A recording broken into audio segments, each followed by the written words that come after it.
te vojni dopisni nekaj predstavljati. Tebi je pa dnevnika za zadeve. A se sliši tako, ne? Ali je mikrofon? Mogoče je boljši mikrofon, ne? Boljši veš. Kako se sliši? Če se nekaj po mojem želom ni tako, da bi nekaj drugače. Če imamo pa pričali. Ja, no, tu smo sredi razstave o obletnici Majdana in tu so ljudje, ki so razstavo postavili, pri nas živeči Ukrajinci, tako da se reklo. In no, da se bomo nekaj pogovarjali, jaz imam samo dve vprašanje, verjetno pa ste početi kaj ali pa da še več odgovorov. Ne vem, meni se zdi tako neverjetno, kako je, da je to bilo šele pred enim letom, ne? Ta Majdan, koliko se je od takrat zgodilo, ne? No, pa me zanima, da se da kaj optimističnega o tem obletnici povedati. Mislim, kaj se da za začetek, kaj bi se dalo še optimističnega? Kaj se bo kaj zmisliti, ne? Velike vojne ni bilo. Izognili smo se svetovni vojni. Tole je lahko optimistično rečeno. Ukrajina se pa ni izognila spopadu, ki v nobenem primeru ni fair do prebivalstva. To je en tek spopadov, ki jih mi poznamo iz Jugoslavije, ki jih poznamo zdaj iz Bližnjega vzhoda, ne, kjer je vsem dobro. Kjer je dobro vojakom, milicam, humanitarcem, mednarodni skupnosti. Ne, vsak tam najde svojo govorico in lepo je Evropski uniji, lepo je Ameriki, sjajno je Rusiji. Lokalno prebivalstvo pa plača zelo visoko ceni. In tako da ni pa prišlo do tega velikega spopada med NATO in Rusijo, ki je bil sicer nevarnost, da do njega pride, je bila precej navita, ampak obstajala je možnost, ker v takih situacijah grejo stvari narobe. In retorika je bila tako visoko postavljena, da se je zdelo v enem trenutku, da v tem, kaj je poljski zunanji minister govoril o ukrajinskem vodstvu in kar so republikanci v Ameriki govorili o traparijah, ki so jih v Bruslu ponavljali, da se je zdelo, da zares lahko pride do tega, da začnejo z velike bombe. No, to se je izkazalo bolj za pogajalsko taktiko, tako da temu smo mi ušli. Pravi, ukrajinsko prebivalstvo pa je zašlo v zares težak položaj, ker koliko čist mrtvih je glede na prevoz države ni dramatično. Je dovolj, da izlovi srce, ki so nepotrebni. Ampak hkrati je pa včeraj se govoril z enim znancem, ki je v Harkovu, Harkivu, katera je politično korektno izgovorjava teh mest, ki je rekel, da malo moram počutiti, da je po prebivalstvo odšlo, da je šlo čez Donetsk in da je depopuliran. To so preko Donetske mesta prav milijon prebivalcev. In je pač ljudje bežijo pred vojno, kar je najbolj naraven refleks vsakega normalnega človeka na svetu. Pač gremo profesionalno takrat.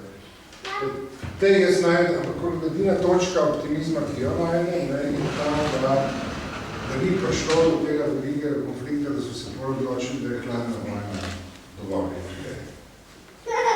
Ja, jaz bi lahko povedal nekaj podobnega, da ne bo ponavljal za kolegom, sem pa v svojem zadnjem obisku Kijeva tik pred volitvami pa našel eno optimistično točko. Namreč v svojih pogovorih, predvsem z ukrajinsko stranjo, sem vse čas, ko smo se pogovarjali z največ ljudmi v Ukrajini, veliko ko sem potoval po Ukrajini. So zmerno bila izražena v teh pogovorih neka pričakovanja, kaj bi pravzaprav drugi, predvsem Zahod, moral narediti, kako bi moral razumeti razmere in kako pomagati razmere v Ukrajini. Zdaj teh zgodb ni bilo več, nekoliko presenetljivo, glede na situacijo, ampak eno jasno zavedanje je, da boste Ukrajinci sami morali rešiti ene zadeve. Torej, to zavedanje, ki sem naprej, jaz kot posameznik ne morem biti merodajni vzorec za javno-mnenjske raziskave, ampak vendarle tega vzorca nisem več opazil, da bi pričakovali neko rešitev zunaj. In to zavedanje se mi je zdelo eden zelo pomemben korak naprej, ki je pravzaprav edini, ki lahko Ukrajini v tem trenutku pomaga. Sicer pa da, država, ki jo jaz kot analitik teh razmer na vzhodu Evrope čutim izrazito, je ta dvojnost problematike. Če pogledamo na to, kaj se danes v Ukrajini dogaja z geopolitičnega širšega vidika, dobimo eno zgodbo. Ko pa pogledamo, kaj se dogaja na terenu in ko vzamemo kot drugo Ukrajino samo, pa nekaj popolnoma drugega. In to je to, kar je kolega Ervin govoril o tem, da je da kratko, ampak zares zelo kratko vleče prav Ukrajinci. In jaz mislim, da je to tragika te zgodbe. Ampak glede na to, da je bilo vprašanje optimizem, bom jaz na tej točki zdaj nekaj. Moram pa naslednje vprašanje, mislim, zdaj ne vem, kaj se da še bolj mogoče družno vprašati, ne? Mislim, da me sem zdaj še eno vprašanje, ne? Mislim, ker se ne spoznam, ja, iz kašle je. Bom. Jurij Gustinčič, ne, enkrat Mladini napisal, ne, tok dolg nazaj, kako je potoval pred drugo svetovno vojno, iz Ukrajine v Rusijo z vlakom in kako se je čutil, ne, kot Slovenc tej ukrajinski identiteti. Vsi so bili zavedni Ukrajinci in vsi so govorili rusko, ne, bilo to nekaj zelo normalnega. Ne. In zdaj, kaj se je to zgodilo? Ne? To je verjetno težko vprašanje, ne, pa kaj se je vse to tukaj premaknilo v tem času? Ne?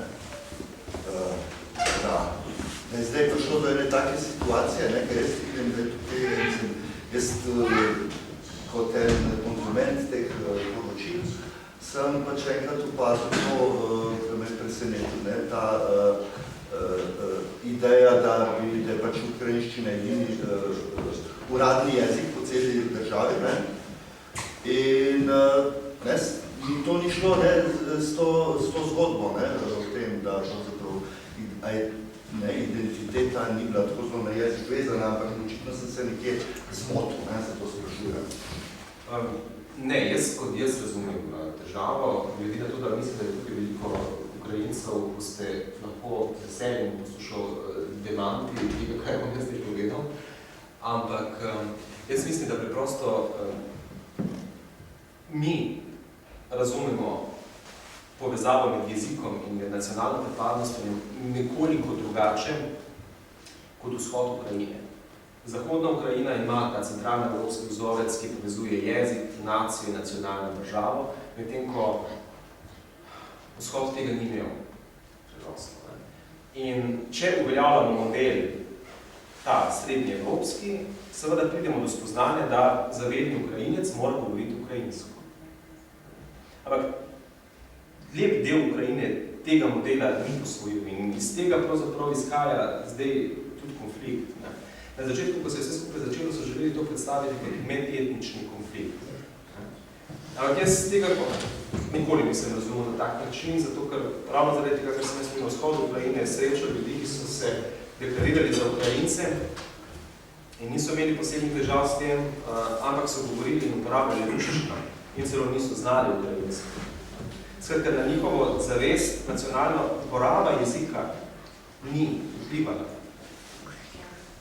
Ali pa si teh vprašanj sploh niso v veliki večini nekaj zastavljali. Ne? Zato to, kar smo mi zdaj opazovali v v letu 2014 v teh strašnih razmerah, ki so se dogajale, je bilo na nek način to, kar se je na nek način poudarjalo, kar se je dogajalo v 19. stoletju pri oblikovanju narodov. To je boleč proces, zmeraj je težava, zmeraj je konfliktna. Zdaj smo pa to dobili v eni zelo zgoščeni podobi. In to daje nek tragični proces. Tako sem jaz razumel to situacijo. In to je podobno moj odgovor.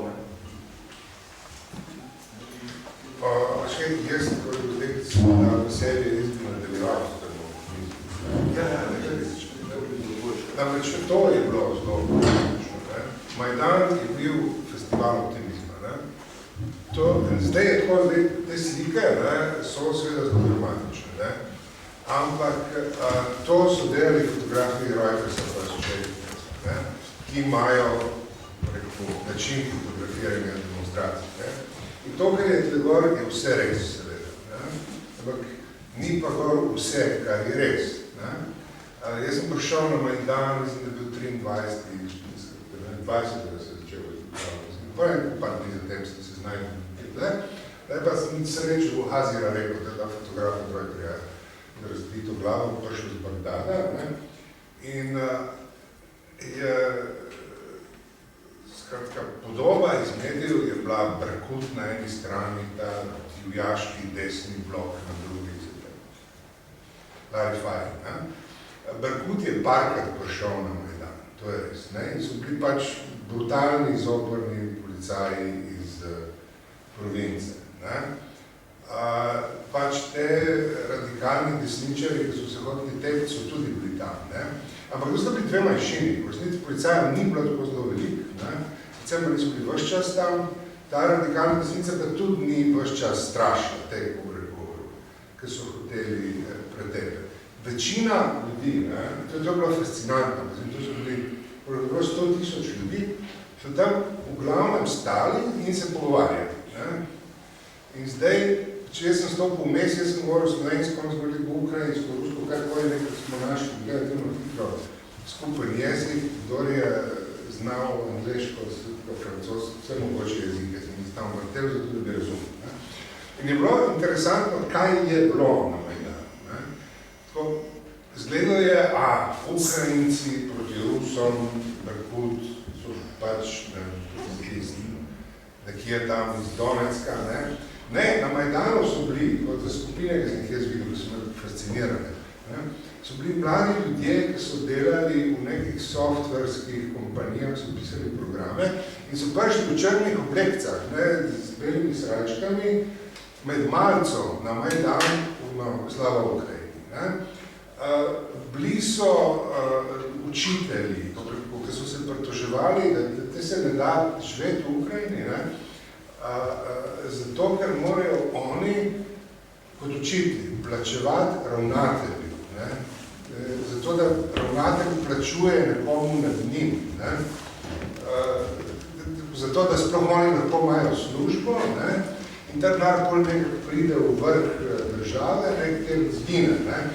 In se je spraševal, in skratka, bili so umetniki,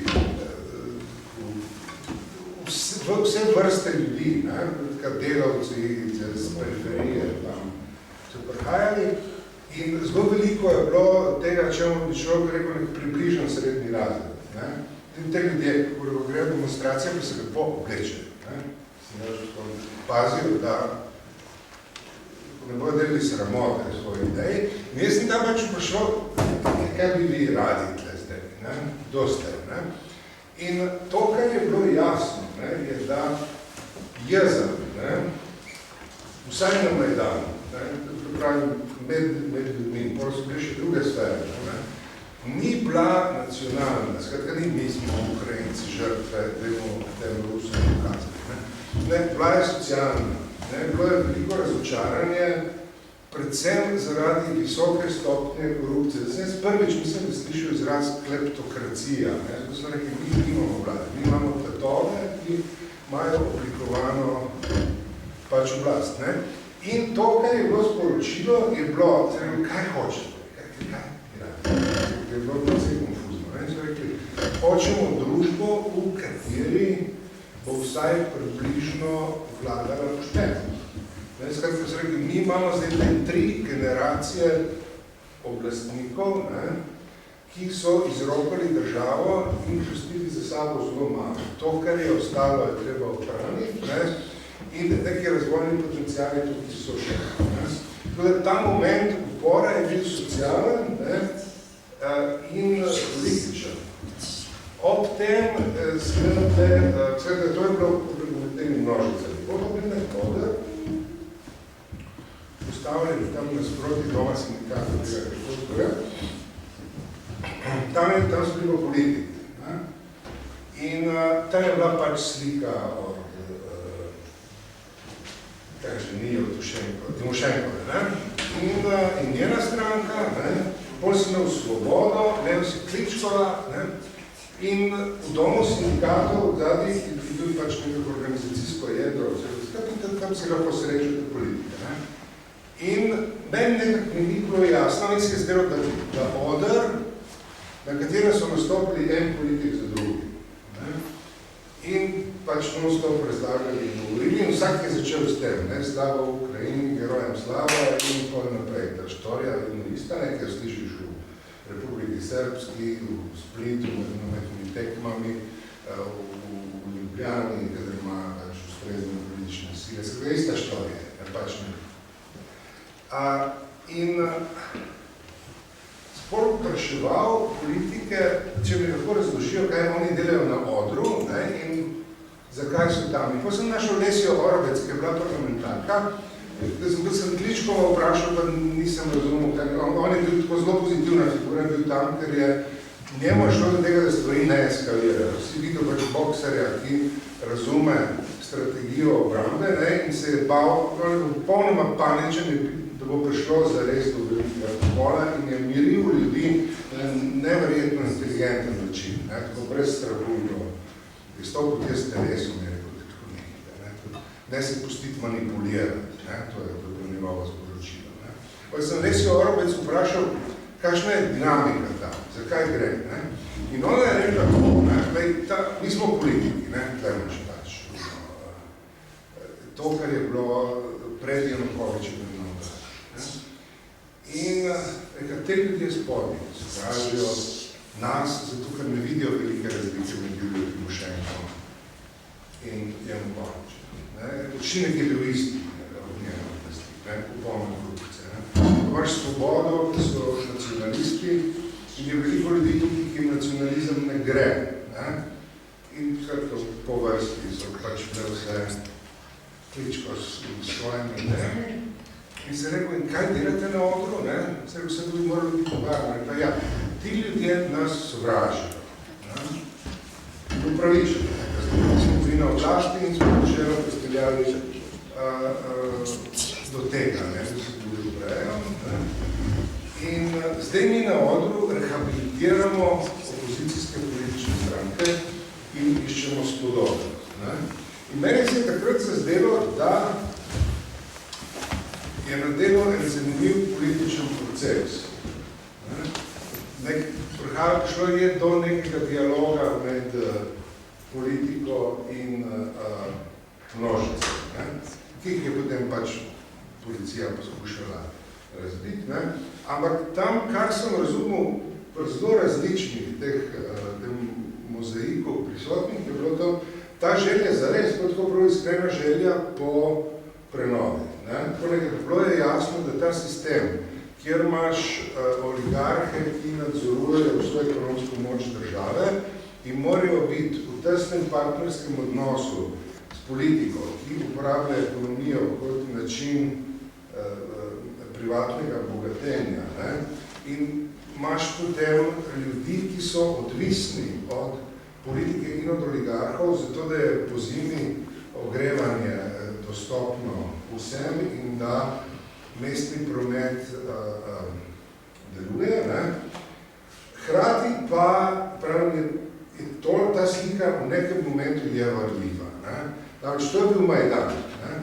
In tam desno od tega hotela Kozatski je polen Trgič in med tem, kot tukaj smo pač goreče gume in berkut, je bila tam tajska restauracija, ki je mirno delala naprej. Gor na cesti, ki se mislim, da je Hmelnicko, malo desno gor, je bilo pa tako, da sem jaz bil šokiran.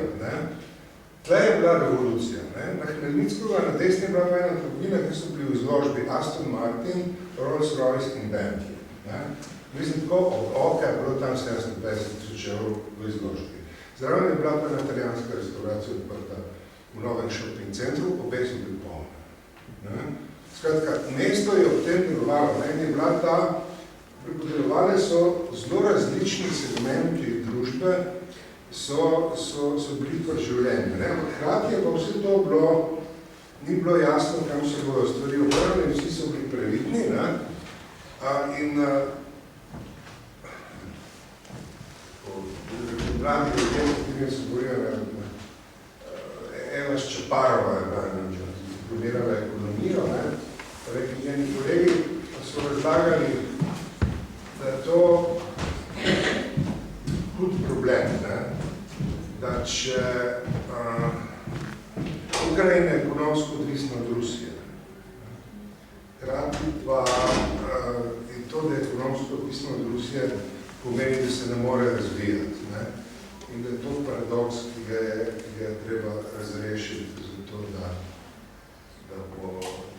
izide od tega krča. Zdaj smo v tle. Ja, ne, pazi, v tem jaz sem šel par tednov za tem, zatem sem šel na Krim. Na Krimu je bilo pa tako, da nič od tega ni bilo. Na Krimu je bilo, mislim, da 15 000 ukrajinskih vojakov in mislim, da 18 000 ruskih, teh po pogodbi med Rusijo in Ukrajino, da je zaradi Sevastopola na Krimu lahko ruska vojska in hkrati so prišli pač noter neki ruski vojaki, ki jih nikoli nisi videl prej. Ker ruska vojska je bila tako klijera, neki tipi, ki pametno vojsko niso imeli. Te so bili pa vojaki, ki se je videlo, da nosijo orožje tako, da so zrasli z njim. To niso bile amaterske enote in na Krimu je bilo vzdušje drugačno, kot sem le videl v Kijevu. Na Krimu so ljudje govorili, da so Rusi in so bili, kar večino ljudi, ki govorijo z mano, so vse rekli, da so Rusi. Pa so neki mešani, čudni, mama Rusnja, oče, Bolgar, vsega Boga. In oni so se pa od tega počutili ogroženi. Ta občutek ogroženi v Sevastopolu sploh, ali tudi v Simferopolu pa na Jadru. Oni so se bali Majdana, kaj jim bo prineslo. Hrati so pa bili zelo zaskrbljeni, kaj Rusi nameravajo. Ni bilo tako, da bi z odprtimi rokami sprijemali Ruse, ali pa bili navdušeni nad revolucijo. V resnici so bili v stiski zaradi obeh pritiskov, ki so bili tam radi.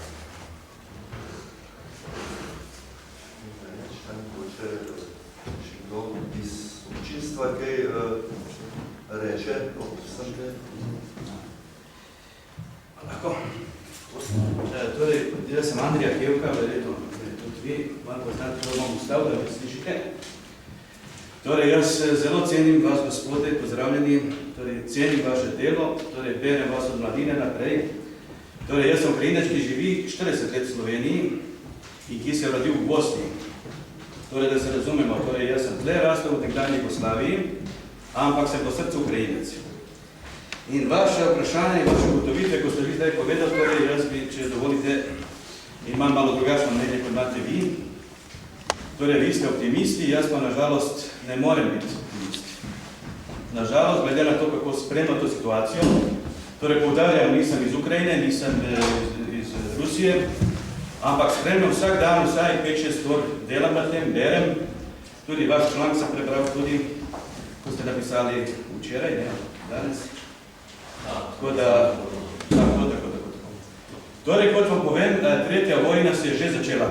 Torej, ne si zatiskati oči, torej zelo velika nevarnost. Ta Majdan, torej, ko je bil, to je vsakih 100 let se nekaj zgodi. Torej, vemo, kaj se prej bil Napoleon, Prva svetovna vojna in zdaj je ta Majdan. In to, kar se zdaj dogaja v Ukrajini, to je ena velika grozljivka. Svet si pa zatiska oči pred tem. Torej, nas zelo boli srce za Donetskom in z Luganskom, da se razumemo, ljudje tam trpijo, torej oni so padli v to godlo, torej meni osebno je zelo žal, da ne bi kdo mislil, da smo mi brez srca. Ampak moramo jasno in glasno povedati krivcem, kdo je za to kriv, torej ne si zatiskati oči pred tem in moramo povedati, da torej, Krima sploh ni trebalo imati. Torej, Krim je imel vse pravice, torej, ruščina je bila, avtonomna pokrajina je bila, vse je bilo, torej, nas bi samo pustili, da živimo v miru, torej, nas, Ukrajince, torej, pustiti nas, če mi nočemo iti v Euroazijo, torej, tudi Slovenci nočete, nišče tega noče, torej, mi nismo bratje s Kitajci, nismo ne vem, s katerimi drugi dol, ampak smo mi pripadniki Evrope. Da se razumemo, ne? Torej, Krima sploh ni treba imati, kako ste rekli, ruščina je bila in ne se čudi temu, jaz sem se tudi čudil, zakaj Ukrajinci govorijo po rusko. Govorijo rusko tako, kot vi Slovenci govorite angleško. Da se razumemo. Ampak, če sem jaz Ukrajinci lahko govoril kitajsko, torej jaz tudi Ukrajinčen nisem dobro znal ruščine tudi, ampak sem se učil, zdaj znam zelo dobro, ne da se kaj hvalim. Torej, po srcu smo ustali Ukrajinci. In da dobro si zapomnimo, vojna med Ukrajino in Rusijo traja že 300 let. In ni nehala. Torej, zakaj je ruščena? Zato, ker je bila 150 krat prepovedana. 150 krat. Torej, enostavno ne dovolijo nam, da govorimo, torej gospod Stopan je bil. Kako? Ukrajinščina je bila 150 krat prepovedana, torej kot manj vreden jezik. Ampak vi pogledajte zgodovino, vse počasi bo prišlo do te resnice, torej to je že Kijevska Rus in tako naprej. Torej, veliko stvari bo treba štiti za nazaj. Se pravi, tistih 300 let bo se trajala rusifikacija. Torej, niso Ukrajinci zelo to krivi, torej so bili zelo pridni. Če smo v tretji vojni, oni tako moramo počakati, da... Ne, počakati moramo delovati. Ne, sej, mislim, da se tukaj nismo imeli težave. Mislim, en je govoril o fizičnem dejanskem spopadu v bloku. To, da pa danes obstajajo druge ravni vojne, ne, take in drugačne, to pa verjetno ne pomimo, da se tudi sankcija konec koncev gospodarski ukrepi, taki in drugačni, en in drugi strani niso normalno stanje. Tako da že to je znak neke vrste vojne. Seveda, mislim, kot jaz vidim, samo komu se zdaj ta vojna splača, ne, in do kakšne mere se mu... V vsaki vojni se določeni komu to splača, zato ker z njimi preprosto zaslužijo. Kaj lahko pa naredimo, da umilimo to vojno, da zmagamo, ali moramo zmagati to vojno, ali jo lahko... Če dovolite, torej zmagali bomo samo z resnico. Torej, če bomo šli za resnico, ker jaz Bog ne dej, torej jaz tudi urejam situacijo si, ne vem, pokažem mogoče po pol govora o tem. Torej, vsak dan nekako pišem po 3-4 novice iz Ukrajine, torej trudim se, da sem objektiven, ker drugače ne more biti, ker v Ukrajini sem bil manj kot vi, torej 3-krat, ampak se trudim, da nekako se nekaj predstavi, da Slovenija, torej ničesta tu zagnačam kot poštene ljudi. In vem, da je gospod Ervin pisal, ogromno so prav mladini, vem, kako je bilo, kako je te potekala revolucija, torej zdaj je tudi revolucija v Ukrajini. In treba je to revolucijo razumeti kot borba za poštenost, za pošten svet in za to, da Ukrajina noče iti v Euroazijo. Torej, Ukrajina hoče biti v Evropi in da je tudi avtorka prve ustave na svetu. To je Filip Orlik je naredil pred Ameriko. In marsikaj se tam dogajalo prej in je ogromno stvari se tam dogajalo. Torej, Ukrajina noče ničesar, česar ni njenega. Samo to, da poštenost in nič drugega. Samo zdaj ta Evropa, ne, zdaj,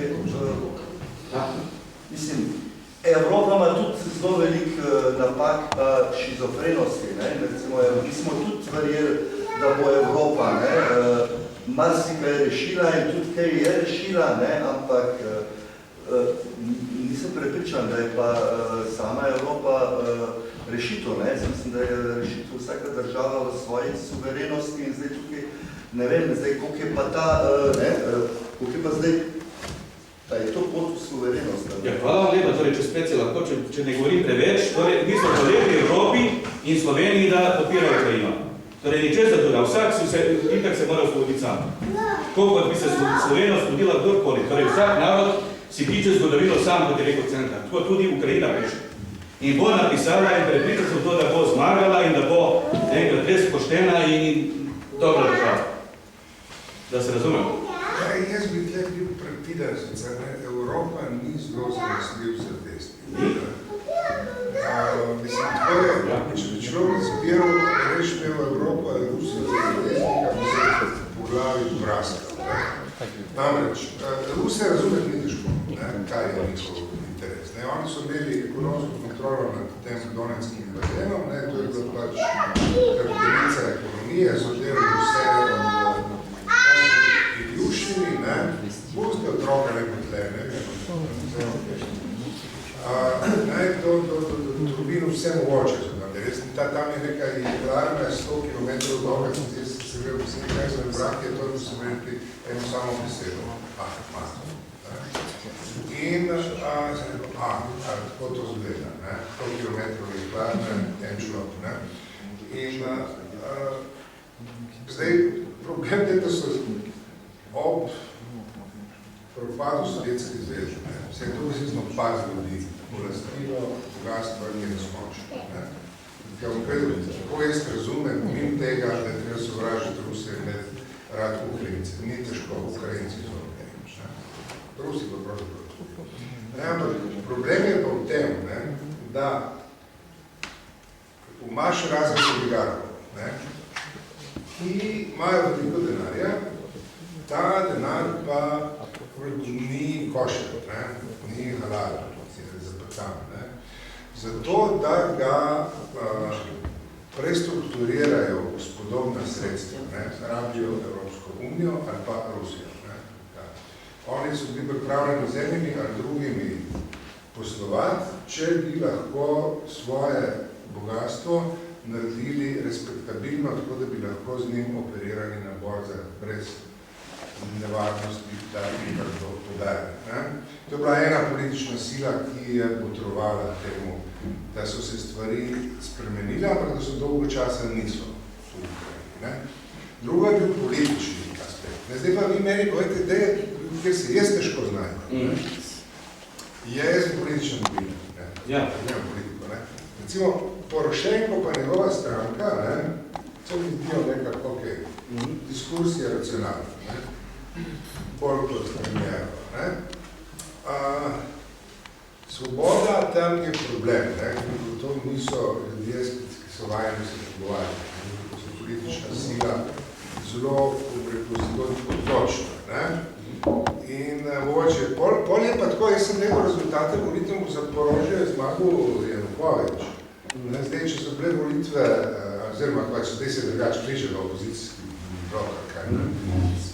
Skratka, meni se ti tam, če se hočeš izogniti vojni, potem se moraš iti politiko. Politika je neprijetna, je grozna, lahko malo boljša pa vojna je. In meni se človek si seveda iskreno želi, da bi se Ukrajina izognila pravi vojni. Zdaj, prav te zadnje tedne slabo kaže, ker v Donetsku ruski vojaki zdaj prihodijo okrog z insignijami ruske vojske, nimajo več te zadrege, da so pač tam zaščitijo civilno prebivalstvo in tako naprej. In zdaj realistično gledano, je problem, ni težko podpreti Ukrajine in njene želje svobodnih in harmoničnih družb. To, vsak človek nekaj minuta. Ampak vprašanje, katero politično silo v Ukrajini se splača podpreti, katera politična sila v Ukrajini garantira v tem trenutku inteligenten razvoj, političen, ekonomski in vojaški. A vi jo vidite? Še dovolite, torej, kar se to zelo dobro ste postavili vprašanje, torej, Ukrajina ima predsednika takega, kot ga ima. Torej, Ukrajina s tem predsednikom ni zadovoljna in verjetno ne bo se dobro nekako izteklo. In kdo vlada v Ukrajini? Torej, ljudstvo je tisto, narod. Torej, narod, ki je bil na ulicah, torej, je vedno pripravljen na ulici. Tukaj so ti nebeška stotnija, ki so umrli za Ukrajino in ti so večni opomin, da se ne sme oligarhija ponavljati. To je v Franciji bila buržoazija, zdaj je oligarhija, ki je v Rusiji še 100-krat hujša kot v Ukrajini. Torej, nimamo politične sile, ki bi bila, oziroma Ukrajina je nima, da bi garantirala en tak dober razvoj in eno pravilno pot. Torej, ti ljudje bojo skozi opominjali, da treba popraviti in kot sem rekel, niso ljudje zadovoljni s tem vodstvom, kot je zdaj. Torej, mešetari se in vedno se nekaj dogovarja za hrbtom, torej to Porošenko dela s Putinom, mi to dobro vemo, torej razni taki tajni zakrtnih govori, katerega ljudstvo ne mara. Ampak jaz vam za vas vprašanje, torej zakaj ljudje verjamejo Putinu njegovim lažem? Torej on 100-krat ponavlja, da tam ni vojakov, zdaj pa gospod Ervin rekel, da so in da imajo znak. Torej zakaj se to ustrajno ponavlja ena laž in da to svet verjame? To mene zelo skrbi, torej ker jaz bi bil zelo nesrečen, če bi zdaj rekel karkoli lažnega ali neiskrenega. A eni vodi in politiki se to non-stop dovolijo in to do nezavesti. Pa oni so lažovi in so plačani, da lažejo. Pa v redu, ampak ne more se to delati. Ne more se to delati. Torej mora se... In to, ko ste rekli, da so ti ljudje opominje holokaust že 70 let, pa se od holokausta do današnjih dnevov dogajajo holokausti. In to non-stop ponavljajo kot papagaji. Ni jih sram, dogovor, da se nikoli več holokaust ne sme dogajati, pa jaz to več ne morem gledati. Pa od 2000 let imamo holokauste. In oni so lažovi in so plačani za to. Kdo stoji za tem? Mene kaj zanima? Kdo stoji v Ukrajini za prostitucijo, da se Ukrajinke več 20 let prodajajo na svetskem trgu kot prostitutke? Kdo je to izorganiziral? Gore, oni v vrhu. Kdo je prevrat v cerkvi naredil? Odkud naenkrat Ukrajinci grko-katolici? Kdo stoji za tem? Zanima me. Imam prijatelje v Rusiji tudi in v Ukrajini tudi. Zdaj sem vam prej rekla, je šla delati v Moskvu, v enem tednu to, kar v Moskvi zasluži, je Ukrajinka. Je iz zahodne Ukrajine, Novovolinske na poljski meji, ne? Kdo poznam, vi poznate, kje je. V 3 tednih v Ukrajini zasluži to, kar zasluži v Moskvi in se uči ruščini. Ja, prej ste rekel, da to nista dva enaka naroda. Se ne strinjam. To, kako govore na Balkanu, da Bosanci, Hrvati iz Srbije, Crnogorci niso en narod. Da se govori, da obstaja neki hrvatski jezik, neki bosanski jezik, neki crnogorski jezik. A mi kdo hoče obrazložiti, kaj so to za eni jeziki?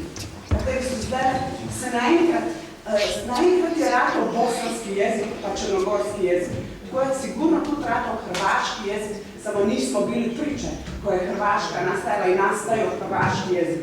To sem pripričana, da je i ruski, i ukrajinščina mešano imajo in mešamo se, nismo čisti. In pripričana sem, če so iz Kijeva zbežali na sever, sigurno so tudi oni bili Ukrajinci, pa Rusi, a ne vem kaj. In mene to zelo boli. Boli me, da se Slovani pobijajo. Nama ni potrebna sploh nobena, niti azijska, niti evroazijska, niti Evropska unija. Mi, če bi razmišljali kot Slovani, imali bi Slovansko unijo, a nažalost je nimamo, ker razmišljamo kot klerikanci, pravoslavci, islamisti, protestanti. To nam je uvaljeno, da se v miru pobijamo, mislim, da ne vem. Tako, še me zanimajo te barve tistih zastav. Odkud ukrajinska zastava rumeno-modra? Kdaj je to se naenkrat? Rečemo, bosanska zastava, je to da rumeno-modra, naenkrat je ratala. Odkud se te? Ne, jaz bi prosil gospoda, da povem tisto, kar se jaz sprašal, lepo prosim, ker zdaj ne govorim o prostitutkah, ampak o Ukrajini. No, govorim, kdo je to izorganiziral. Tudi kako je to izorganizirano, vse drugo je izorganizirano. Mislim, kaj važno za to? No, jaz mislim, ja, še meni sam zanima se, da je to malo koncu papela, ne? Tukaj pa zdaj še začeti. No, dobro, Časa še tega.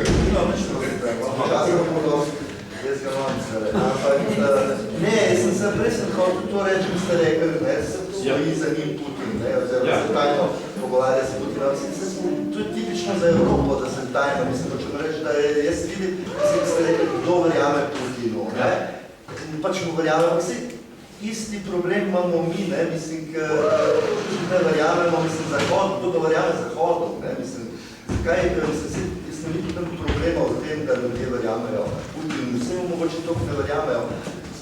Mislim, obe strani sta taki. Če dovolite, zdaj je za Ukrajino 100-krat boljši kot leta 30. Takrat je bil holodomor in mrlo ogromno ljudi. Svet ni vedel, zdaj pa svet vse ve. Zdaj se ne more reči, da gre. Mene zanima, kaj se staje Evropa, no? Mislim, da jaz bi recimo, da reči,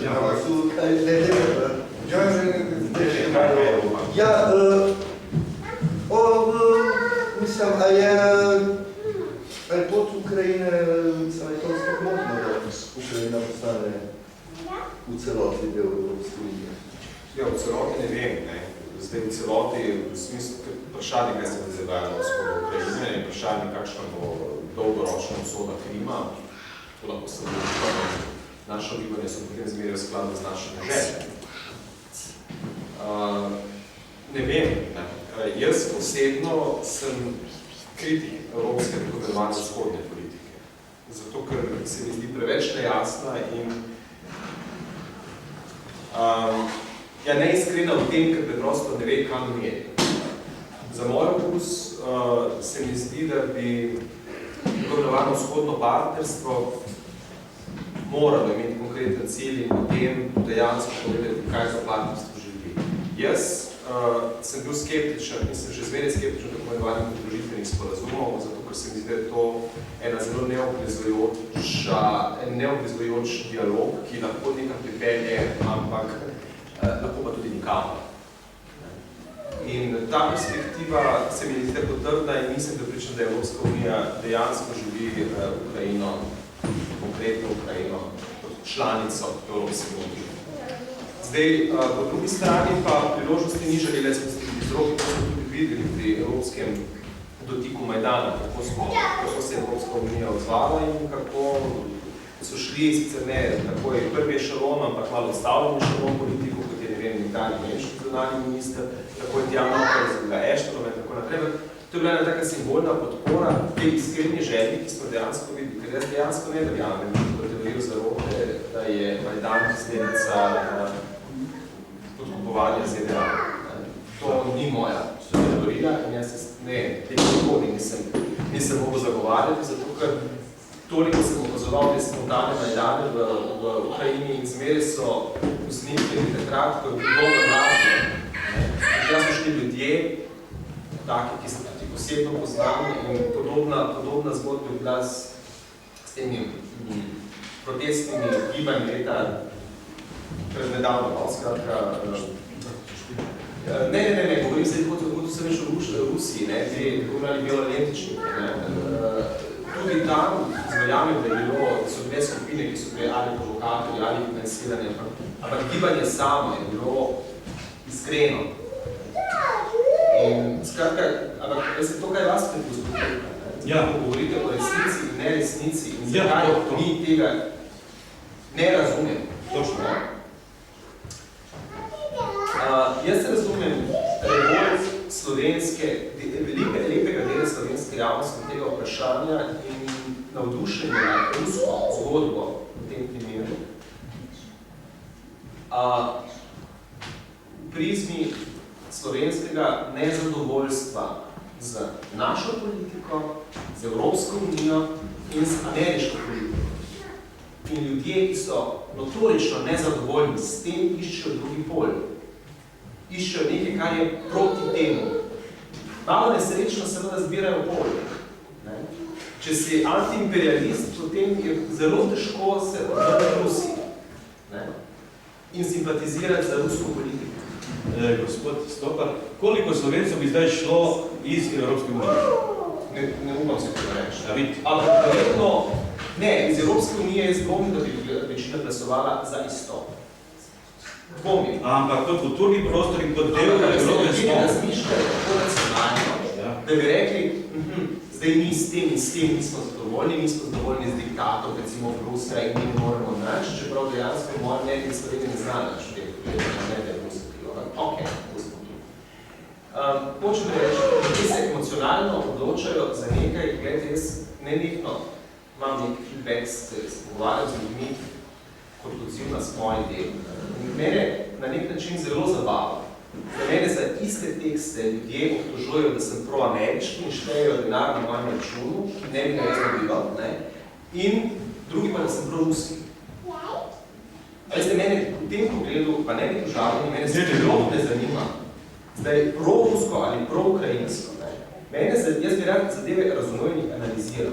Včasih, ja, včasih se strinjam z enimi, včasih z drugimi, glede na konkretno stvar. Ampak ljudje to doživljajo po svoje, v skladu z svojim horizontom in to, kar mi govorimo danes, in to je pa že vprašanje, lahko bi rekli, ki novinarstvo v teh družnosti. Jaz sem novinarstvo nisem govoril več. Zato, ker ljudje, ki ocenjujejo delo novinarjev, želijo slišati to, kar oni mislijo. Tem je problem. In gledajte, slišali boste mnenje, da so slovenski mediji proruski. Slišali boste mnenje, da smo itak popolnoma pod zahodnim vplivom in pritisujemo samo zahodne nacije. In ko ljudje to govorijo, in recimo to govorijo meni, jaz najbolje vem, kako jaz delam, mi je smešno, zato ker jaz tako rekoč zahodne nacije uporabim samo za to, kar reče Rusi na razpoljenju. Torej, samo za to, kar se je dogajalo. Komentarje, običajno niti ne bere. Ampak bere ruski in ukrajinski. Hočem reči, ko govorimo o tem področju. Hočem reči, tukaj je preprosto, zdaj, v današnjem svetu je drug problem. Ja, vse se vidi, vse se snema, vse se piše, imamo preveč informacij. In novinarsko delo je postalo ritje pod informacije in odločanje, kateri vir je relevantnosti, ne to, da je to cenzura.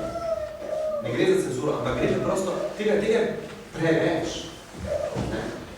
Če dovolite, torej vi, ko vas zelo cenim Ervin, a bi vi dovolili sebi, da objavite tako novico, kot je bila zdaj s tem letalom, pokaj da je zbito tam nekaj? Ne, jaz sem... A bi vi to dovolili? Jaz sem tako stavil distanco do te novice. Grozljivka je od? Ker je to pač, ja, pogledajte, ampak težavo, ki jo imam recimo jaz konkretno pri letalu, če govorimo o letalu, res nisem vojaški strokovnjaki, meni orožje tudi v tem pogledu nikoli ni tako zanimljivo, da bi jaz točno lahko zdaj pogledal, da bi ga, Suhoj 25 lahko naredi to, Suhoj 27 lahko naredi to, MiG-29 naredi to. Ampak prvi kanal na Rusiji, kako je Slovenija kot gospodu delu, da odjavi tako, pa ne, nekaj to naredila, jaz sem prišel. Oni so objavljali. Ne, prvi kanal Rusije. A kako se to da bilo? To je bil oddaj Mihajla Leontjeva. To je za me nezaslušno, pa hodite, lahko v enem stavku počeli spotanete. Ne, si bom vzel več časa, ker smo dolžni teh uspel odgovor, nekaj so odbili, da bo vzame se in za nekaj važno pretore. Zdaj, jaz sem v Ukrajini ugotovil, da sem Slovan. Vedel sem z Nove Gorice doma in sem lahko karkoli. Mi smo pa starci, nimamo težav s čisto karkoli. V Nove Gorice ni čisto karkoli. In zdaj, v Ukrajini seveda nastopi vprašanje identitete, ampak nastopi na zanimiv način. Namreč, jaz sem ugotovil, da smo Slovani. Jaz govorim slovensko, poslušam Rusa, Ukrajinca, se zvemo vse. Brez težav. Z vsemi slovanskimi jeziki, ki jih človek zna nekaj. Pravno inteligentne konverzacije ne zmoriš aprekresko. In zdaj, kaj značilno za Slovane? Da nočemo biti Slovani. Tako da v Ukrajinci, meni prvo, kar se stvarjajo, mi smo Evropejci. Pa se neko dorovaste, Rusi ali Ukrajinci, kaj nismo Evropejci. In na Majdanu najbolj pogost Evropa. To mi smo to. Se rekel, pa, a res, kaj pa je to?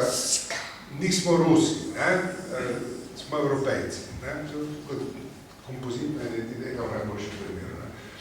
In v Sevastopolu mi je bilo pa zelo všeč, ko sem naletel na Irina Petrljuljeva, pa akademija, ki je tam pred domom ruskih oficirjev, neko bejeno plakat, pa sem stopil do nje, pa sem vprašal problem. In je rekla tako, kdaj si rojen? Se rekel 54, še jaz tudi, ti boš razumel, kaj te Rekla, poglej, ruske rakete nikoli ne bojo na Kubi. Ameriške ladje nikoli ne bojo parkirane v Sevastopolu. Eto tako. In to je za nas novinarje idealno okolje, s tem mi lahko naredimo, kar hočemo. S tem citati se da lepo sestaviti zgodbo, se da razumeti, čigavo je kaj, kako kdo razume samega sebe. Problem nastopi pri narodih.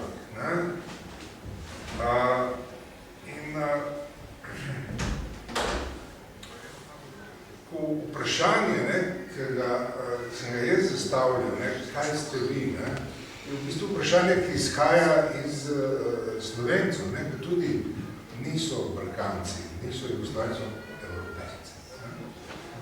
To, kar bi mi radi bili, in bolj sem se vprašal, kaj to je. Pa mi je prav ta Eva Ščeparova, ki sem jo prej omenil, sem rekel, pa kaj bi radi s to Evropo? Ja, ti veš, kaj je Evropa. Je rekla, ja, vem. Sem rekel, no, pa mi pove, kaj je tisto, kar želi. Je rekla, a imaš potnik? Ja sem rekel, manj to. Rekla, dej, ti dal. Pa je šla ona v žep, pa mi svojega dala.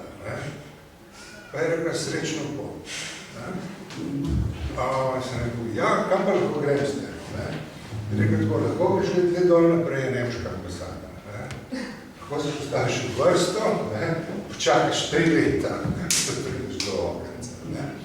Je rekla, to je Evropa. Skratka, to, kar nas druži, kar mi pa lahko razumemo pri Ukrajincih, ampak tako treba je bilo to pa nekaj tudi pri Rusih najbolj razumeti. Jaz ne spremim tega, da so Rusi sovražni, ker nočne svetovne vojne. Mislim, napaka, dal sem mu oklepaj napaka, da so je Ukrajinci naredili, da so svoje atomske bombe dali Američani. Grozno. Če imeli atomske bombe, bi tudi skupaj drugače. Nezgodbe ne bi. Skratka, težava v Rusih je ta, ne da so oni Slovani, ne da je Putin nor, ne da lažejo karkoli. Putin ne laže nič več kot vsi drugi. Problem je tem, da imajo velike atomske bombe. In je, ko so še zmeraj po definiciji vele sila iz hladne vojne. Berlinski zid po tem kontekstu nikoli ni padel. In jaz mislim, da se bojim, da pri Ukrajini gre za eno tako malo resno polemiko o tem, kje teče zdaj berlinski zid. A teče na meji z Rusijo in pri tem kanalu v 5 kilometrih vas skrbija v Rusiji, tam v tej pa most, ali teče na tej strani, in je, razumete, Rusija to ni težko. Rusi so hoteli imeti nadzor nad Ukrajino, ekonomski, politični in še kakšen drugačen, ni uspelo, zato je Rusija zdaj šipka. In je šipka vedno bolj in šipka je vaš čas. In sicer malo skoro vprašanje, to je šipka velesila, tudi bolj nevarna močna velesila. In vprašanje je na drugi strani, kakšnega sogovornika ima Ukrajina v Evropi. Ta je mogoče na prvi pogled manj zoperen od Rusa in pa nič manj ciničen in požrešen.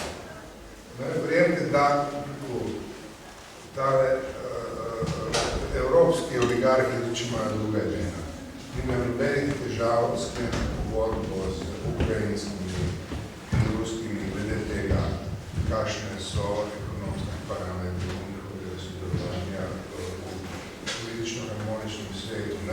In ko se pa tukaj zalomi, ko gre za skozi te interesi zalomijo, stvari tečejo bolj drugače. Zdaj, kar meni, ko zdi jasno, pa mogoče stopar je bolj, ker Ruse bolj poznam, je, koliko so ruske, Rusi, mislim, da so iskreno zaskrbljeni, kaj bo, če Ukrajina zares vstopi v NATO in se NATO-va mašinerija pojavi tam v 400 km stran koliko od Moskve, predtem, da na drugi strani meje je Kursk, je na Batičan mit, tako je po ukrajinski meji.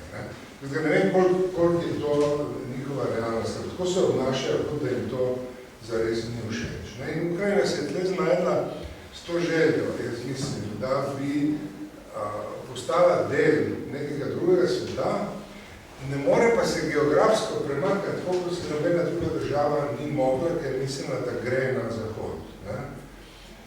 Ukrajina je ravno tako mejna država, kot je Slovenija mejna država. Ne? Če ne druga, Slovenija mejna država med latinskim in slovanskim svetom. Ne? Tega ne moreš prepustiti z nobeno ideologijo. Ne? Ukrajina je pa ena od kraj, ne? To je njena usoda. Ne? In je pač mejno področje. Ne? In težava, ki jo imamo, je ta, človek je, ok, to so meje Evropskega imperija, ampak Evropa noče biti imperija. Ne? Če bi bilo to mejno območje Evropskega imperija, bi tam gradili trdnjave. Ambicija NATO pakta je, da bi tam gradila trdnjave, ampak mogoče ni tako zelo iskrena, kot se zdi, ker močejo razdražiti Rusije, da tja prevlečejo rakete, pa jih usmerjajo na napačne konce. Ne? In je, zato se meni zdi, ne pravim to, kar ste prej rekli, narod vlada v Ukrajini, bojim se, da se moti. Če v Ukrajini kaj ne vlada, to ni narod. Ne. Mislim, v Ukrajini vlada oligarhi, ekonomski interesi in politične elite. In nihče drug. In ko rekel, krivec za ukrajinski del zgodbe je tam in rešitev je tam. Zdaj, ko rekel, narod in tele žrtve tam gor na tem zidu, verjemite, da politična elita in ekonomska elita, tole se ni fučka za umrlo. Tam nima nobenih dilem, to gre za igro interesov. Kolikšen je pa lahko pritisk ljudi na politične spremembe v državi, to je tisto zanimivo vprašanje. Koliko je želja pri Ukrajincih, pri teh novih generacijah, poznajo se, so fantastični ljudje. Pa ne samo v Kijev, je od desna super, po življenju. To je bilo pač porado. To je bilo je Poljsko. Bude prosim, da vidiš pijanca Pavla II. To s unim samostanom, ki imam Venezuelice. Ampak tam je zelo veliko je fantazije, politične, želja, organizacije. In zdaj človek bi to seveda z veseljem podprl. Ampak pravim, tle je edina, jaz mislim, da edina to, kar lahko posameznik napraviš, je, da to podpreš. Ljudi, ki so v realni ekonomski stiski in te jim ne moreš kaj prav pomagati, lahko jim tu pač daš politično podporo in vse druge podpore. Ker, zame slika Ukrajine je čop, mislim, da se tiče kraja, to je na meji. Ker to ni daleč, mislim, jaz šel z avtom v Ukrajino, v par urah sem pred čopom. Pa ja, pač, to nisem se vedel, par CD-jev zamenjaš in si tam. In tam po čopu, to je zelo zanimiv kraj, priporočam, vsem razvejo pogled, da je zaprišel po noči, ter je neka opuščena tovarna v cesti, kjer je nek bazar rabljenih stvari, neka trgovina z ukrajinsko, pač z ukrajinskimi izdelki in restauracija, kjer imajo zelo dobro kašo. Presenetljivo, jaz nisem poznal kaše, tam sem spoznal, da bi zadovoljil. In to zgleda, če ste gledali ta prvi Star Wars, zgleda ta kavarna na koncu sveta. In tam je tako, da vsako minuto se tam ustavi in gre naprej en kombi, v katerem je tako med 15 in 20 dni, da grejo delati v Evropo. Oni vejo, da je Evropa, oni nimajo nobenih iluzij, grejo po obe smeri. In tole je, v Ukrajina je tako rekoč naša neposredna soseda, to ni daleč, to ni v božji materi za Kaukazom. Zato identifikacija ni tako težka, je tukaj. In problem, ki ga imajo, je točno ta, jaz mislim, ki ga imajo zdaj Slovenci, ker tako mladi Slovenci različno samo tako vštivano. Mislim, zato, ker tam, kjer so, ne vidijo perspektive. Na Majdanu so jo pa videli. Na Majdanu so začutili to pripadnost nečemu, kar je bistveno večje od njih. In je, tako da, mislim, Ukrajinci in Slovenci se mislim, da v tej situaciji nimamo težave razumeti eni druge, ker Slovenci imajo tudi to težavo, enako kot oni, da je težko pripadati nečemu, kar ti ni všeč, ali pa ti ni več všeč. Ne? In Ukrajina, pa preko Ukrajince za taka klijenca ne všeč. Da imajo radi, ki bi všeč. To je, se mi zdi, da bolj kot vprašanje, kaj hoče Putin, kaj hoče Porošenko, je to, kako ljudje zares čutijo, da nimajo perspektive tam, ne? Da je težko. Mislim, tudi v tako lepem mestu, kaj je odlesati, ne? Ja, če nimaš kaj delati, ne? Če pristanišče ne dela, ne moraš tam sedeti na teh Eisensteinovih stopnicah, pa gledati na morje, ne? Razgledi vedno, od tega se ne daš vedeti, ne? Strah pred Rusijo v tem, da se to zapre in se cementira in ostane tako je, ne? Evropa pa ne obljublja nič drugega kot možnost postopnega odpiranja. Ne? Ampak, pravim, to, kar je Andrej na začetku rekel, da ne sliši več tega, kar smo v Bosni, jaz sem bosansko vojno pokrival, pa sem to 4 leta poslušal. Pa kakšna Evropa, da razume, da neko treba obdela nešto uradi. Nič ne bo Evropa naredila, ne? Jaz se bojim, da če moja mama je vse v rokah Ukrajincev. Isto ne gre za to, da tam je vzmoženi politično Evropo, gre za pač vrednote evropejske. V tej smeri smo hoteli, ne bi rekla, da do Majdana celo ljudje želeli politično Evropo. Ne smo hoteli tako kot ta ženska projekta imeti potni list, pa pač kako potuješ, ne, in ni tebe gledajo gredo, ki si iz Ukrajine, pa tam si na letališču stojijo, in potem je pol ure, ki si ti pred tistem carinima, in potem, zakaj ste si v Ukrajini, ne? Nisi poročena, ni otrok, pač treba pol ure gledati, kam pa greš, pa zakaj greš. In zaradi tega ne gre, pač mi zdi, da celo ljudje niso, razumemo, da nismo pripravljeni za evropejske življenja v političnem smislu, ampak za vrednote. Hočemo v to smer nazaj, ne? Z vrednotami imamo vsi zato, ker se besedo vrednote, če bi zdaj začeli spraševati, kaj kdo razume kot vrednote, mislim, da bi prišli že tukaj do različnih odgovorov. Kaj želiš? Ne, jaz pa se razumem, kaj mislim. Glede, bom dal en primer. Jaz sem se ukvarjal, to je bilo še preden sem šel v Rusijo v času pristopanja Slovenije v Evropsko unijo z tem širitvenim procesom evropskim in sem bil znotraj tega z Bolgarije. Ko sem spraševal tam, predvsem glavne pogajalce bolgarske za njihovo vstopanje, kaj mora pravzaprav Bolgarija narediti še? Kaj je njihov glavni problem? Ljudje so mi govorili, eno, glavni pogajalci so rekel, ne boste nikoli verjeli, kaj je rekel? Administrativna reforma. A veste, ti ljudje so razumeli proces pristopanja kot bitko z papirjem, ne pa spreminjenih stvari pri sebi. Zato je v vrednotah, jaz razumem, kaj je motiv za običajnega Ukrajinca. Absolutno podpiram, meni bi bilo silno težko. Razumem to stisko s temi potnimi listi, z vizami, z čakanji, s preverjanjem, z grdimi pogledi. Absolutno. Ampak to je samo en ozek segment. In to je to, kar se hotel na začetku povedati. Ja, ko pridemo mi do zgodbe, zdaj te aktualne, ki se dogaja in jo gledamo skozi prizem Ukrajine, je to ena zgodba.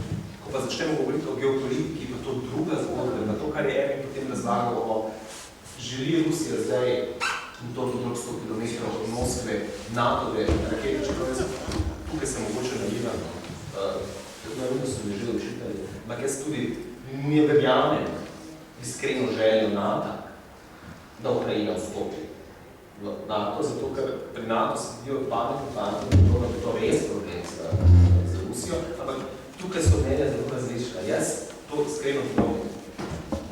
In zato tudi dvomim v realno grožnjo teh raket nekje pod Harkovom.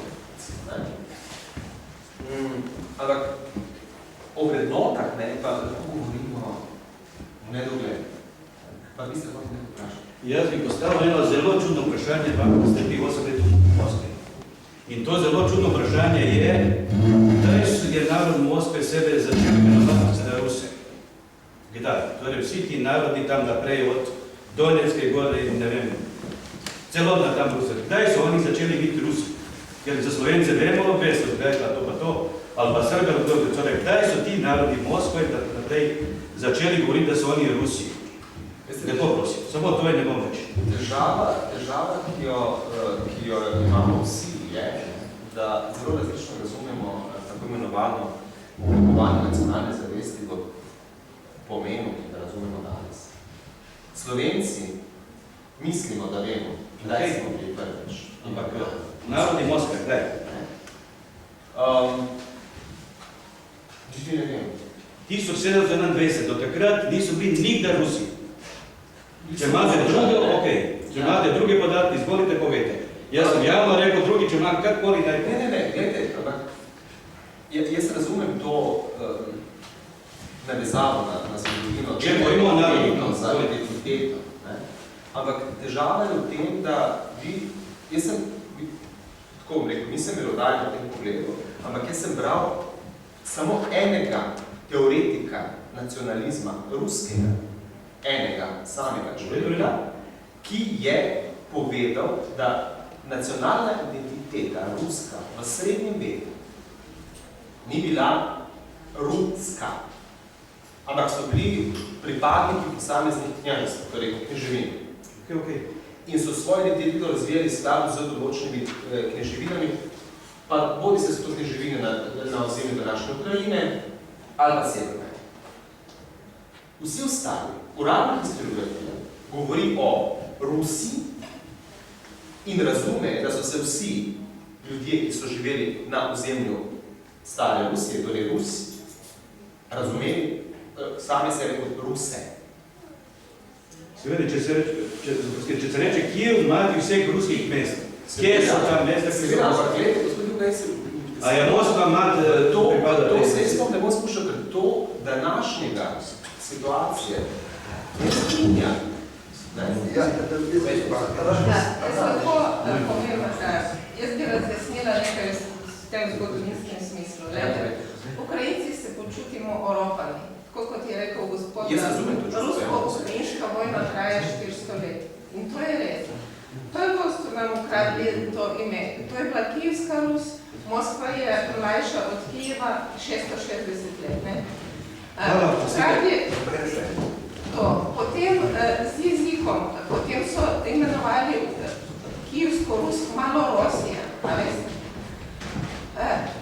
To se dogaja leta in leta in to imamo mi v krvi, veste. Ne razumem, jaz to vse razumem. Mi se počutimo oropani. Glede tega, zakaj je prišlo do Majdana.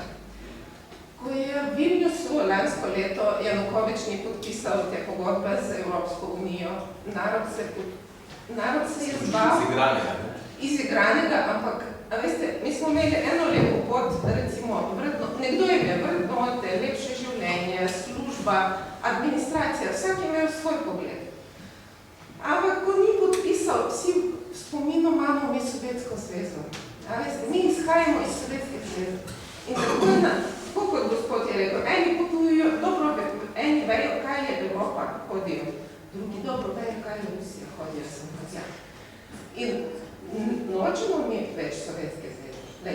Nočemo. In ne bo Sovjetske zveze v Ukrajini. Vam bi povedala, da ne žalite ukrajinsko zastavo. A veste? Zato ukrajinsko... Jaz nisem vas prekinjala. Zato ukrajinsko zastavo veliko ljudi umiralo, do zdaj umirajo. A veste? Naš grb izhaja ima več kot 1000 let. Od kneza Vladimira. Ko v Moskvi še žabe kvakale, naš grb je že bil. Mi smo že bili svemi. Ne žalne, zanima, odkot so zdaj te naenkrat barve? Ne naenkrat. Žalva pa nisem. Modra pomeni nebo, rumena pomeni pšenično polje. Zato, ker smo Ukrajinci, smo bili vedno brači. Želim se Evropi, če ne se nazaj. Mi smo bili brači. Ko je prišla Sovjetska zveza v Ukrajino, so začeli pobijati, ropati, posiljevati. zakaj je bil tale lakota umetna, zakaj je Stalin naredil to? Zato, ker ni mogel obvladovati tega naroda in je razumel, da ne mora vse postreljati in je naredil tiho lakoto. Ljudje so umirali milijonami, a veste to? In potem, čakajte, nisem še dokončala, in potem v tista naselja Prazna so pripeljali z ešelonji Rusi iz Sibirije, ne vem, odkot vse posod so šli z ešelonji. 70-80% prebivalstva v Donetski in Luganski regiji je ruski. To so etnični Rusi. Razumete? In te ljudje nikoli ne bojo zastopali ukrajinske ideje, ukrajinske zastave, ukrajinskega zrba. On je porodo Rusi. Njihova kri govori drugače. To je to. To je žalostna, zelo žalostna zgodba, ki vsakega Ukrajinca boli. Jaz sem iz Ukrajine, ampak iz zahodne, iz Lvivske regije. Pri nas je bilo vse čisto drugače. Pri nas so bili ukrajinske tradicije, ukrajinski jezik, ukrajinsko zastavo, tudi za ukrajinsko zastavo od moje babice. Vse bratje so šli v Sibirijo, samo za ukrajinsko zastavico. Ampak moja babica vseeno vezala rožice na bluzik modre barve pa rumene. A veste? Čeprav, če bi... To je bilo zelo... Nikoli ne žalite zastavo, če ne veste o njej. Ne, se opravičujem, nisem imela namen, da je žalina, ampak sem... Mene samo žalila. Se opravičujem. Ali ste gledali slike? Ali ste gledali slike? Ja, jaz sem... Nisem si zdaj teh pogledal, ampak ne, slike poznam, se pravi tudi na Majdanu, zdaj so zelo podobne te stavnice pozicije. Kaj ste kompoziciji? Kaj mislite, to je eno leto po Majdanu? Kaj mislite? Se že povedali, v začetku že rekli, kaj mislijo. Jaz bi tle samo eno stvar, tudi malo, mi smo se zbrali glede Majdana, kaj je bilo po Majdanu, to je čist druga zgodba, ne. Zdaj, Majdan je Majdan, zdaj to, kar je vojna, je vojna, ne. Kriv za Majdan, pa za vojno, moje mišljenje je Putin, ker mogoče vi ne veste, je Putina plan narediti Donbas, pa Pridnestrovje, pa Osetijo, kar že naredil, a ne. Že 6 let nazaj to on se izmislil, a ne. Majdan samo to zadevo palinil. Pa še bilo Soči, fina olimpijada v Soči, a ne, po Sočiju pol se začelo v bistvu ta vojna, a ne. Glede bi par stvari tudi povedal, a ne, jaz sem rojen v Kijevu, a ne, pa narodnosti sem Rusa, a ne. Vedno, ko sem v Sloveniji, zdaj že 20 let, ne, jaz sem prek športa prišel v Slovenijo, igral sem za reprezentacijo Sovjetske zveze proti Ukrajini, pa zdaj Sloveniji, 11 let sem za reprezentacijo Slovenije igral, ne, vedno sem rekel, da sem Rus rojen v Ukrajini, ne, zdaj pa tega ne bom rekel, ne. Imam ukrajinsko in slovensko državljanstvo, ne, tako da mislim, da je tle veliko škodo naredil predvsej Putina, ne, pa tudi ne bi se strinjal s vami, gospod, težko narodu nekaj narediti, ne, ker v bistvu vse oligarhi ukrajinski, ne, vse bili postavljeni Putina, ne. In zdaj v bistvu i Kolomojski, i Ahmetov, i ti bogataši, kateri zdaj...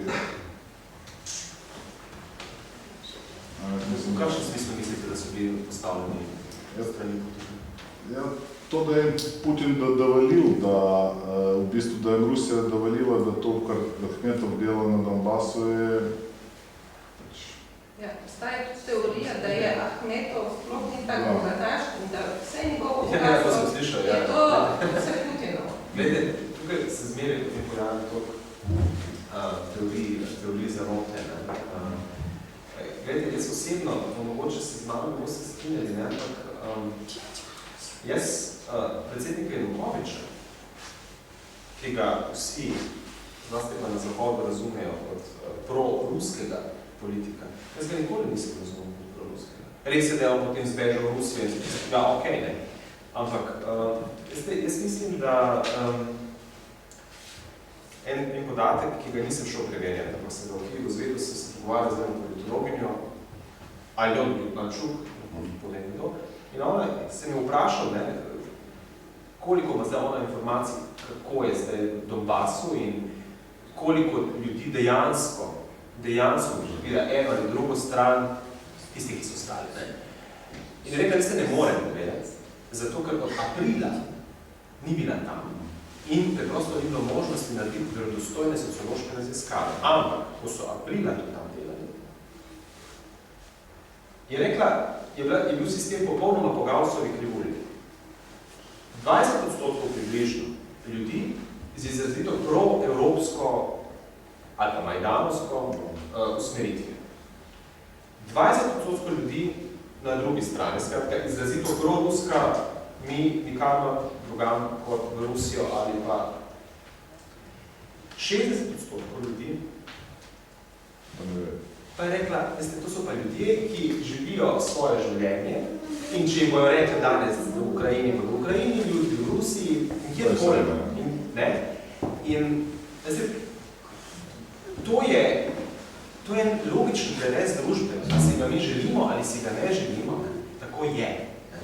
In tudi tista elita, ki se potem imenuje elita, je zmeraj odraz nekega sistema znotraj. Zato jaz, razumem, ista sogovornica je rekla, veste, en paradoks Donbasa je ta, da je približno isto, kot so otročni panovi izvažali v Rusijo, izvažali tudi v Italijo. Donbas ogromno izgublja s tem, ko se zapira, ko se to podlo zapol zapravo. Ljudje o tem ne razmišljajo. Ampak kaj sem hotel povedati je to, da veste, vsaka elita želi izkoristiti razmere doma. In ti oligarhi ukrajinski so bili prekleto ukrajinski v tem pogledu. Delovali. Seveda, vse te ogromne družbe so zmeraj lastniki nekdo, pa so internacionalni, poslujejo in z Rusijo, in z Evropo, in z Ameriko. Ti fanti se najhitreje dotujejo. Najhitreje. In problem je dokončnega sistema, poleg tega, da je šlo za kritokracijo, jaz vidim je to, da je preprosto odrival, on sam postal oligarh njegov klan, njegova družina, odrival vse ostalo in stopil na žulje. Zdaj, koliko je pri posameznem oligarhu želje, konkretne navezave sodelovati z Rusijo ali ne, jaz mislim, da je ta želja predvsem poslovna. Sodelujejo z Rusijo ali pa če se konkretizirajo, kako je pa zelo. To ni nobena država. Za te ljudi ne. Tako da jaz ne, meni se zdi bolj, da je ruska politika v tem primeru povezana bolj kot s konkretnimi gospodarskimi interesi, ker mislim, da v Rusiji je zdaj zelo velike države. Povezana je to neka stvar, ki je emocionalna po eni strani, ki je racionalna po geopolitičnem problemu, ki je za strahove omenjene z širitvijo NATO. Dejstvo je, da NATO ni spoštoval, Zahod ni spoštoval vse poljub, ki jih je dajal Rusiji razpada Sovjetske zveze naprej. To je treba priznati. In ja, tu se strinjam z Ervinom, vi ne morete države premakniti geografsko. Država je tam, kjer je. Ne? In Ukrajina ima izrazito težavo, da je tam, kjer je. In še en zanimiv, in s tem bom končal, še en zanimiva zanka je nastala. Ves čas so v Ukrajini govorili, da je njena glavna težava, da lobiramo težje s Kosom, Zahodom in Rusijo. Ko se je poskušalo opredeliti to, kar so od njega še zatevali, ne se že opredeli, kam je rada, je nastal problem. Skratka, vsem je ustrezalo, da Ukrajina niha tam nekje vmes, zato ker se fino da od zunaj vplivati in hkrati domači eliti preigravati vse interese levo in desno. In to je grozna težava. Nekaj časa je to šlo. Ampak to ne gre v nedogled. To je napoči. Razen, če je država... Razen, če imate politiko, ki prekleto dobro ve, kaj je nacionalni interes. Samo v ukrajinskem primeru žal tega ni bilo. Potem bi se dalo delati. Zdaj se ni dalo. Ta mladka je vprašal, kaj je s tem. Dve reči je treba vedeti. to, kar je na teh slikah, je najmanj zanimiv del Majdana. Te pretepi s policijo so posodili. V Kajru, kjer sem bil na Tahrirju, na ista fila 800 mrtvih se slabo končalo. Majdan se ni tako slabo končal, kot bi se lahko. Ampak ta zanimiv del ni bil to. Zanimivo je bilo mogoče tole, to je bilo zanimivo. Ljudje, ki so odkrili pripadnost, kar naenkrat, ki so prej mislili, da so sami. Ko so sami svojih problemov, so tam pač odkrili, da ne. Jih je veliko in imajo isti problem. In tam je nastala ena diskusija, ki je bila, ki je si želela prenovo družbe, zares drugačno biti reči, da kleptokrati ne bi ponovno vse oblastili. In si zapomnil to kot primer, da je mogoče kaznovati. To, kar ste pa vi omenili, to vprašanje prostitucije in prodaje žensk. Jaz sem se zdaj tudi pogovarjal, da pač Ukrajinke so nek mit, so predmet nekega pogleda, ki je skrajno napadičen.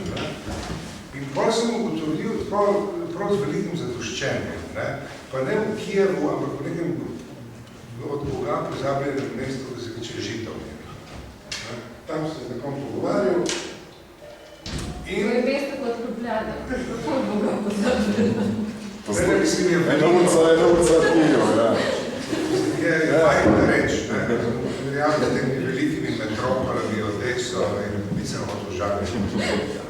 Jaz sem se tam zgubil, namreč v središču, da sem del vse.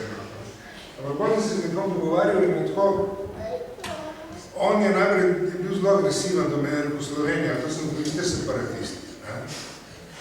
In je tako mene tako identificiral z Donbasom. Vi ste separatikanti, ki delaš, se da bi jaz pokazal. Prišel razdor našel. Potem smo se nekaj zmenili, da mogoče bi tako, in potem smo se pogovarjali, kaj imamo skupnega, kaj je to, kar nas druži. In je tako, to pa ni optimistično. Namreč, kaj imamo mi Slovenci skupnega z Ukrajinci? To je isto, kar imamo skupnega s Kirgistanci. Namreč, ti, ki smo živeli v socializmu, smo nekako odraščali in v socializmu smo živeli vsi, čeprav smo bili pa vsak zase pripričani, da to, kar smo mi, to ni ta prav socializm. To smo tudi v Ukrajini. Mi nikoli nismo bili, to so nam Rusi prinesli. Ne najdeš enega Ukrajinca, kot me odlečo. To so Rusi. Tako kot pri nas Srbiji, No, ampak vsi smo živeli v tem, da naša družba je najbolj razvita družba v svetu. To nam je bilo skupnega, in da smo zelo razviti. Ukrajinci sploh, Ukrajinci so delili te motorje, ki jih zdaj Američani ne znajo uporabljati, pa jim rakete pač se razletijo, v Ukrajini izdelani motorji se niso razletili. To dejstvo. Ko so naredili ta velikega Iljušina, Anton, ki celo Ljubljana odpelje, to nedvomno je razvoj. Tako kot mi vredi. Razvidi. V bistvu smo zahodnjaki. No in smo potem se soočili, ko smo se soočili z Zahodom, smo pa ugotovili nekaj zelo antipatičnega, da je Slovenija ravno to nerazvita družba, kot je Ukrajina. Je ta, govorim pa o družbi, da smo popolnoma nepripravljeni na soočenje z družbami, ki so okrog par stolet živele v odnosu, kjer vsak posameznik ščiti svoje interese in škode interesom drugih. Mi smo bili pač drugač sestavljeni skrat. In rezultat je bil ta, da so se naše družbe pokazali kot popolnoma nemočne. Če vzamem Slovenijo, je Slovenija po 20 letih fantastičnega razvoja v smeri Evropske unije prodaja Hrvatom vse svoje nacionalne simbole. Super, tudi preko zastavo, gospe pa grb, tudi to. In Ukrajina in Rusija, ki sta bili, Ukrajina je bila najbolj razvit del vredno zgodicega imperija. Ja, okej.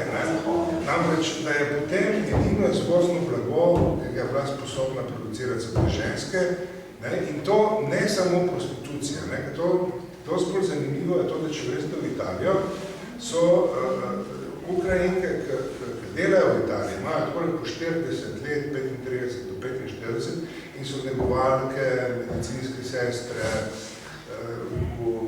pač varuške, ne, in po avion, ki gre iz Kijeva v Trevizo, ne, je najbolj nenavadnih avionov na svetu. Tam je poln avion ženskih 45 letih s torbicami čakajo, ta mađarska kompanija, Wizard. To pa čakajo s torbicami, da gre v Italijo delati.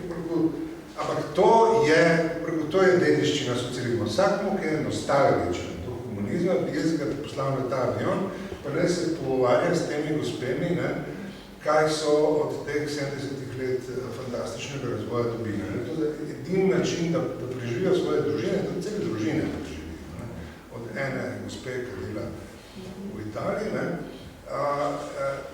In tle, mislim, da malo realizma, ne, to je že fajn, ne, greš na ulici, pa si tepeš s policijo. Ne. Ta občutek pripadnosti je okej, ne, imaš par žrtev, pa si še heroj, ne, in polno vdje tako slava heroj, ne. To je enostavno, ne. Ampak se zavedati tega, da edino, kar te tukaj reši, ne, je ta dolgočasen razvoj družbe.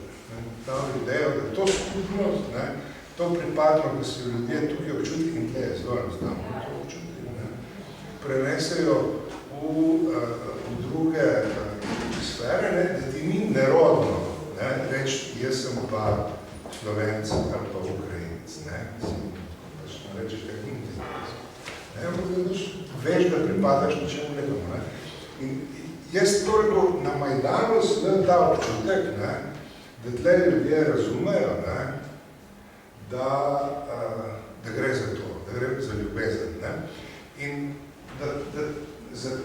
narodno mi je pa bilo za to, kako se policija obnaša, ne. Skratka, ljudje, ko so bili na univerzitetah, te slike jih niso fascinirane, ne. Mislim, te slike so za zahodnjake, to pač žurnalizem konzumira, ne. Ko smo novinari, ko gledaš, katera slika je najbolj učinkovita, to daš v časopisku, to pretegne, ne. Ampak ni pa to zaradi česar ljudje tam stojijo. Stojijo zato, da bi se tepli z policijo. Stojijo zato, da imajo občutek pripadnosti skupnosti. In to je tisto lepo, ne. To je tisto, kar velja ne pozabiti, ne. Zdi se mi pa videti v Majdanu, te goreče gume in Berkut, ne, ko beži, je eno od sporočil, nedvomno, tudi da ljudje pokažejo s telesi, da so močnejši od depresivnega aparata, je važna poanta, ne. Ampak ni pa ta glavna je ta, tisto, kar se prej zgodi, ne, ker namreč, ne vem, koliko ste se vi daj soočili, jaz sem bil parkrat soočen s tem kordonom policije, tudi šok za ustrašiti, ne. In to, da se ne ustrašiš, ne, to sam se boš ustrašil. Sam se boš ustrašil dveh policajev, ne. Ne, ampak to, ne, tudi množice ni zadosti, skupno ustrašiš. Ne, až skupno zabi, ne, tle čez ne greš, to je naš. Ne? In pa se treba stepiti. Ne, ampak ne greš pa tija za to, da bi se tepil. Greš za to, da... In to je bilo na Majdanu, mislim, zdaj, težko je pol to prevesti v realno politiko, ne, ampak ta občutek je bil tisto, kar mislim se ljudje, ki so sodelovali pri tem, z veseljem spomnili.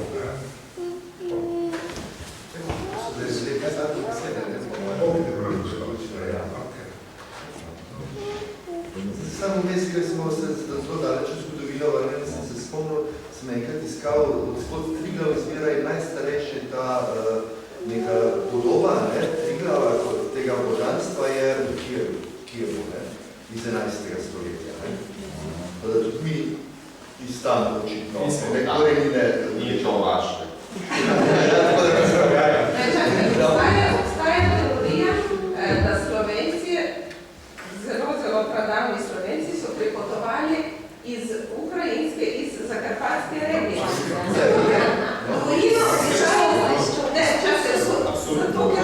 ostaje samo v Sloveniji, pa v tisti Zakarpatski regiji v meni vasi še uporabljajo vino.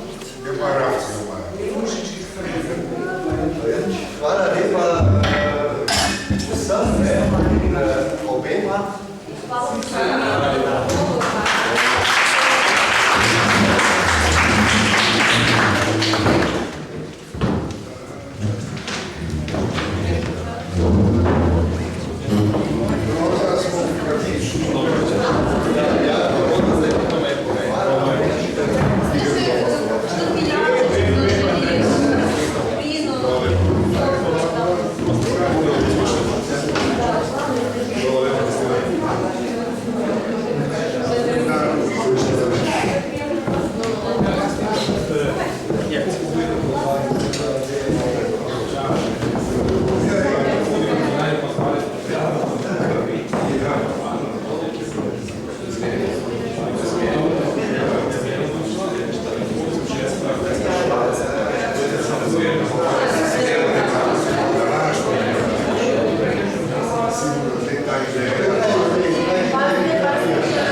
prepričani, da so ne znajo pa vse tega, kaj je industrializacija, kaj je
ne pride